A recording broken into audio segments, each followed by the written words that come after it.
Abraham Lincoln plays a big role in this telling of the story of America. And this film serves as a follow-up to Dinesh D'Souza's project 2016, Obama's America. That film became the second most popular political documentary in history. When D'Souza set out to make this movie, he said his goal was to challenge the, quote, leftist progressive critique of America. Joining me now, Dinesh D'Souza. Dinesh, congratulations on the film. Thank you. Why was it important for you to make this? You grew up in India. I grew up in a different world, actually a world without America. And although I grew up in a middle-class family in India, I grew up without a phone, without television, without hot water. We had a car, but if you looked down the floor of our car, you could see the ground. Like Flintstones. Yeah, so when I came to America, I was stunned by the abundance of ordinary life. The rich guys live well everywhere, but I was struck by how good the ordinary fellow has it in America. And then I was also struck by the goodness and idealism of the American people. Even when they fall short, they always want to do better. And then I saw this sort of ferocious leftist critique of America.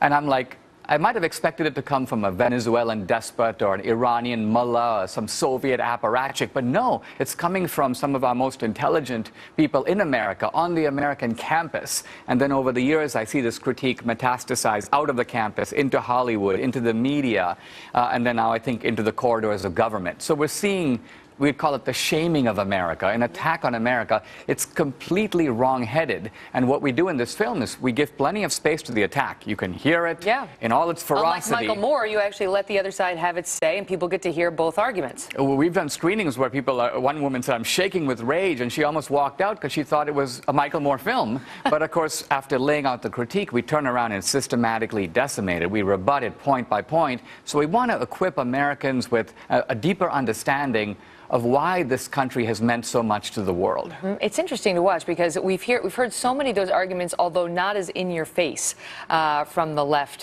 in recent days. I mean, in particular about capitalism, and you include a lot of Elizabeth Warren in there, about you didn't build that and how we need to rely on Uncle Sam. And the critics of that argument have said that they are infantilizing a nation. You know, let's begin with Abraham Lincoln, who you mentioned earlier. You know, slavery, which is often used as the sort of central indictment against America, but slavery existed all over the world. Slavery in India, slavery in China, slavery in ancient Egypt, slavery all over Africa. American Indians had slaves long before Columbus got here. So what's uniquely Western is the abolition of slavery. There's no history, there's never been... It's not like we dreamt it up and started doing it on our own. We're the only country that fought a great war to end it. And that's where Lincoln comes in, because 300,000 northern whites died to secure for the slaves a freedom that the slaves could not have won for themselves. It's an interesting point. And I also thought that was interesting how you touched on, you know, the growth of government in recent days and how you could commit three felonies a day and not even know it. Was that, I mean, of particular relevance to you, since you have been pushed by the federal government into, you know, pleading guilty to federal charges that you paid, you manipulated the election system to give donations to a candidate you like? Well, I make a cameo appearance in the film, and you do too, referring to my case. But what I wanted to do was tell a bigger story. And the biggest story here is, for the first time, I think in American history, we have an administration that is using the powers of the state to systematically go after its critics. Carter didn't do that. Clinton didn't do that. So this is not a matter of being a liberal or being a Democrat. I think we're seeing a new low in which... Did that change the way you feel about America? It stunned me a little bit, because this is a third world type of behavior. I grew up in a culture where the government brings in the military to go after its critics. It sends tax people after people it doesn't like. So these are the kind of tactics that we become cynical in other countries because we're so used to this kind of stuff. Part of the idealism of America is it doesn't happen here, but it's beginning to happen here now. Dinesh, it's a fascinating film. We're going to have much more with you. And somebody very interesting is going to join us in a moment as well. Thank you very much for sharing it with us. What do you think the real story of America is? Send me a tweet at Megyn Kelly on Twitter and make a post at our show page, which is facebook.com/The Kelly File. And don't forget to like our personal page, which is facebook.com/Megyn Kelly. Up next, an unbelievable debate. Dinesh D'Souza and, yes, Bill Ayers.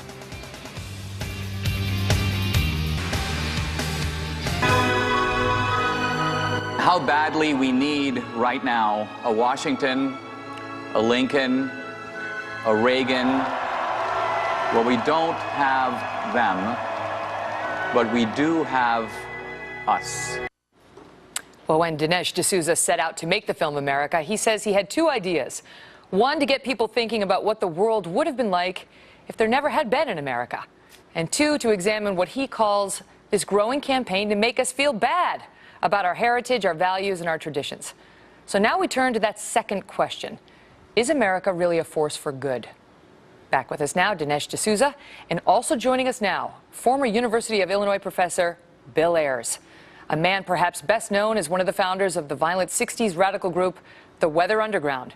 Mr. Ayers has said he makes no apologies for much of his past as what the New York Times labeled a domestic terrorist. And he is a strong opponent of numerous American policies at home and abroad. Good of both of you to be here. Nice to see you. All right. So let's start with that, whether America is a force for good. Dinesh says in the movie, Professor Ayers, that one side, his side, believes America is exceptionally good, and the other believes it's exceptionally bad. What other? The other side? Is There's that, another is that side? you? Is that Bill's side? Your side. No, I don't believe there's two sides, but I have a very different view. I think that America plays a role that's both good and bad in the world, that there's a tradition in America that I strongly support, and it's the tradition of dissidents. It's the tradition of radicals. It's the tradition of revolutionaries. So you can see from the beginning, the first Bill of Rights was the push from below. The abolitionist movement was the push from below. The women's movement, suffrage. These are things that I think are great in the American tradition, and they show us something important, which is that people can affect the outcome of national policy. They can become a force for good, and that to me is one of the great things about America. No matter the means necessary? Well, it depends. No, of course the means matter, but so you're digging into Wherever that. could I be going? Where could you be going? No, of course the means matter, but the point is that if you look back in history and you say, who are the people who we remember for all the great things they did, even if you take, say, Lyndon Johnson, Abraham Lincoln. Lyndon Johnson was never part of the Black Freedom Movement. He responded to a Black Freedom Movement on the ground, and same with Abraham Lincoln. He never belonged to an abolitionist party. He was responding to force from below. So do I think Harriet Tubman did good things? I do. Was she carrying a pistol in her pocket? She was. Did John Brown do the right thing by hurling his entire life and his family against slavery? He did.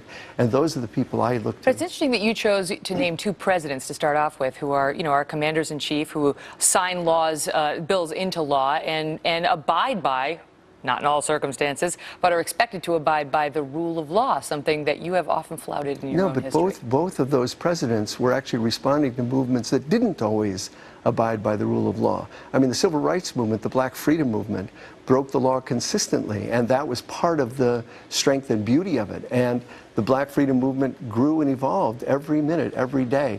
The kind of story we tell about it today is mostly a myth and mostly not true. But the push for justice, the push for equality, the push for participation was something that was magnificent. And that was coming from below, and much of it was against the law. What about Lincoln was responding to revolutionary. Well, we happen to be in a revolutionary nation. Where America began with the revolution, and I would call it the spirit of 1776 was a revolutionary spirit. So the American founders, far from being status quo guys, broke the law themselves, the law of the British Crown, and established a revolutionary country based upon principles of equality, based upon principles of Christianity, and principles of commerce.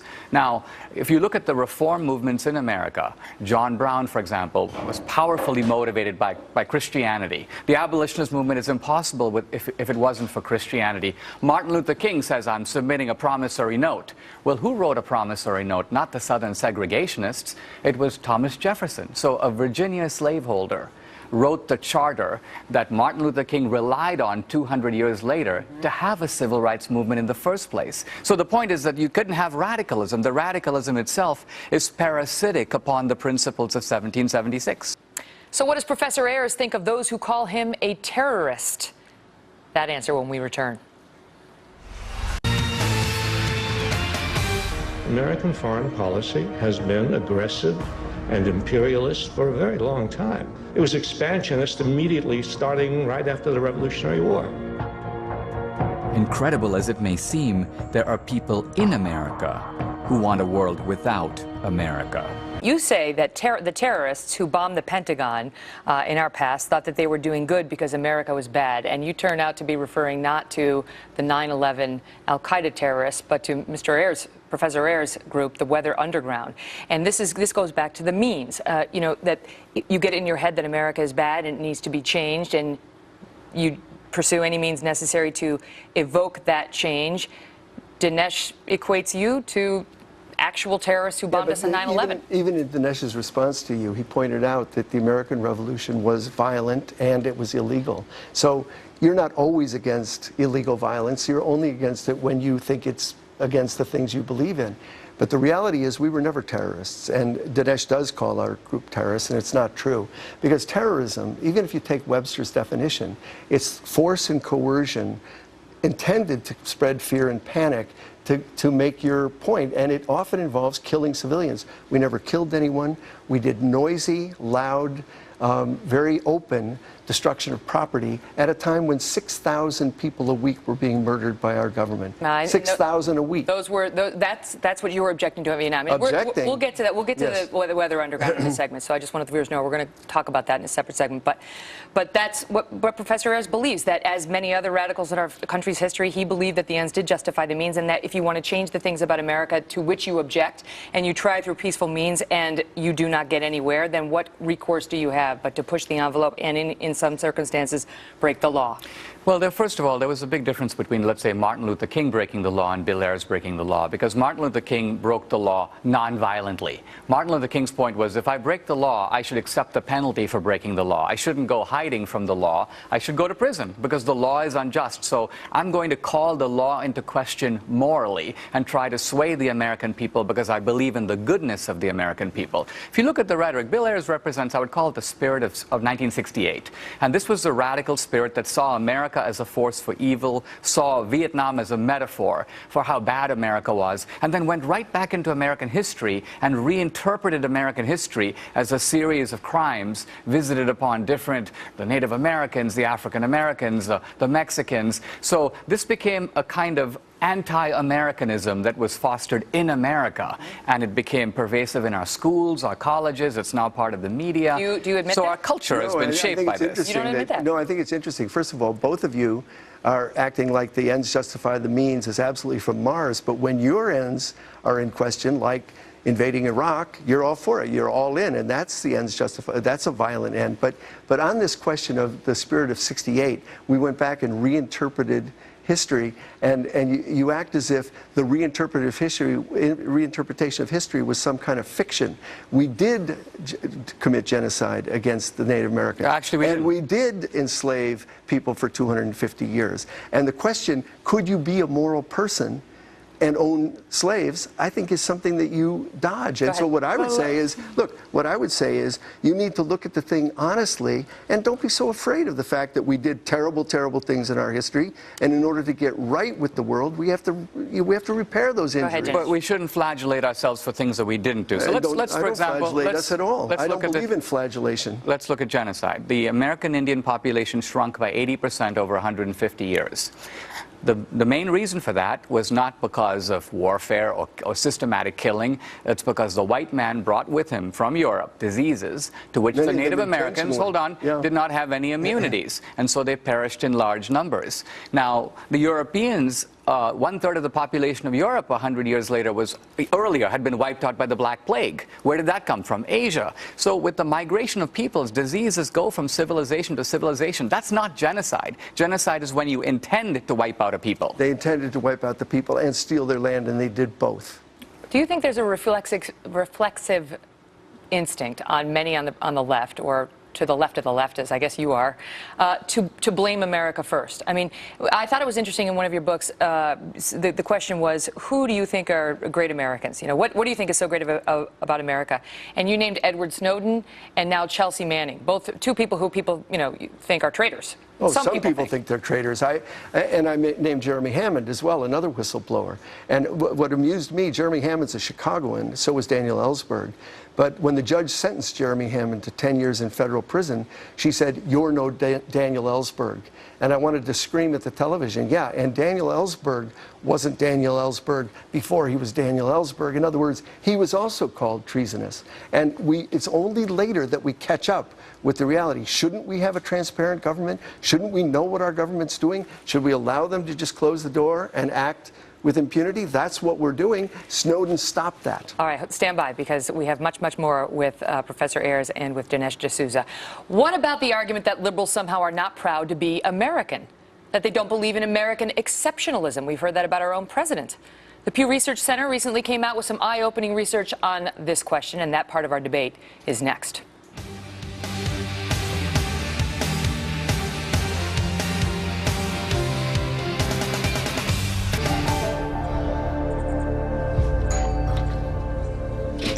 There he is. How's it going? Good. Come on in. Good to see you. Been a while, haven't it? It has been. Now, Reagan had called the Soviet Union, you remember, an evil empire, and the Soviet Union is dissolved. So who's the new evil empire? Well, you're sitting in it. Oh, happy 4th of July. That was former University of Colorado Professor Ward Churchill sharing his thoughts on America. Just about a week ago, the Pew Research Center released a study showing that only 40% of those who identify as, quote, solid liberals describe themselves as proud to be American, compared to the roughly 70% of those who describe themselves as conservatives. Back with us now, filmmaker Dinesh D'Souza and former University of Illinois professor Bill Ayers, one of the founders of the violent 60s radical group, the Weather Underground. Gentlemen, welcome back. Why do you think it is so few liberals say they're proud to be American? I have no idea. Are you? I'm not a liberal, if that's what you mean. Are you proud to be American? I'm not proud to be an American, and I don't buy the American exceptionalism at all. And the reason I'm not proud to be an American is because of the damage that we do around the world is so serious and so ongoing. So if you look anywhere in the world, look at all through Latin America, ordinary people on the street admire Cuba for one reason. They stood up to America. They stood up to, you know, kind of imperial advances. We stood up to some people too. Germany. I understand, and that was us at our best. And after 9/11, so why do you go was right to the bad? sympathy. Why don't you think about the good when you think about what America is? No, I do often think about the good, but I wouldn't call myself an American exceptionalist, and I would challenge that in anybody because I'm a human being. I believe we should be struggling with the question, what does it mean to be human in the 21st century? What is it that's required of us? We are all human. We're 5%, America is 5% of the world's population.